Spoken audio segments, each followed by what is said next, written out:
शेवटी महाराज काय म्हणतात, बरवे बरवे पंढरपूर विठोबा रायाचे नगर. तसं गंगाखेड हे वारकरी संप्रदायाचं माहेरच आहे.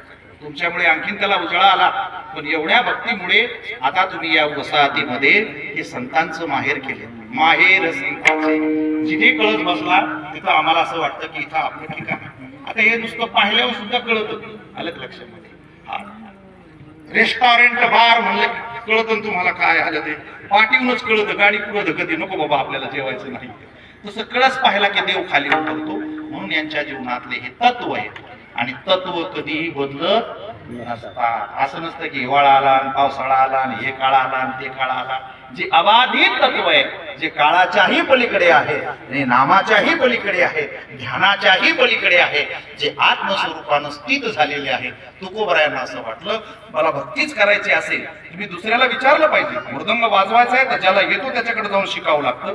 तसं भक्ती करायची तर ज्यांनी केली त्यांना विचारावं लागेल. म्हणून ते एकदा नाही, गरज होती म्हणून दोनदा शरण गेले अभंगाच्या पहिले. टाळी वाजवा मागे म्हणा.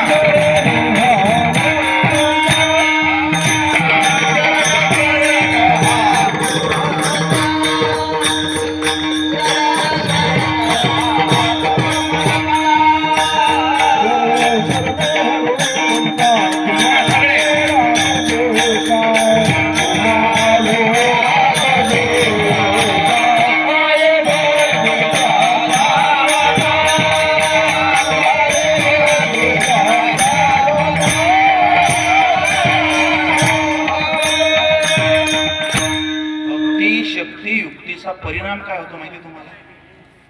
त्यांनी स्वतःला रामदूती शब्द लावून घातला. कोणता लावून घातला?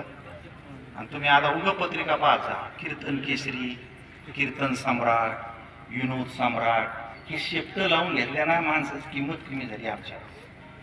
असले काही लावून नाही घ्यायचं. कोणाचा भक्त म्हणायचं, फक्त एकाचाच म्हणायचं.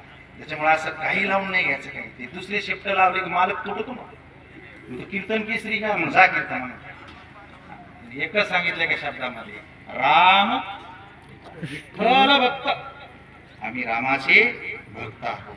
इतकं पद लावल्यामुळं तुकोबराय म्हणाले हे त्यांनाच रस्ते माहिती आहेत, आपल्याला रस्ते माहिती नाही, कुठल्या रस्त्यानं जाऊ.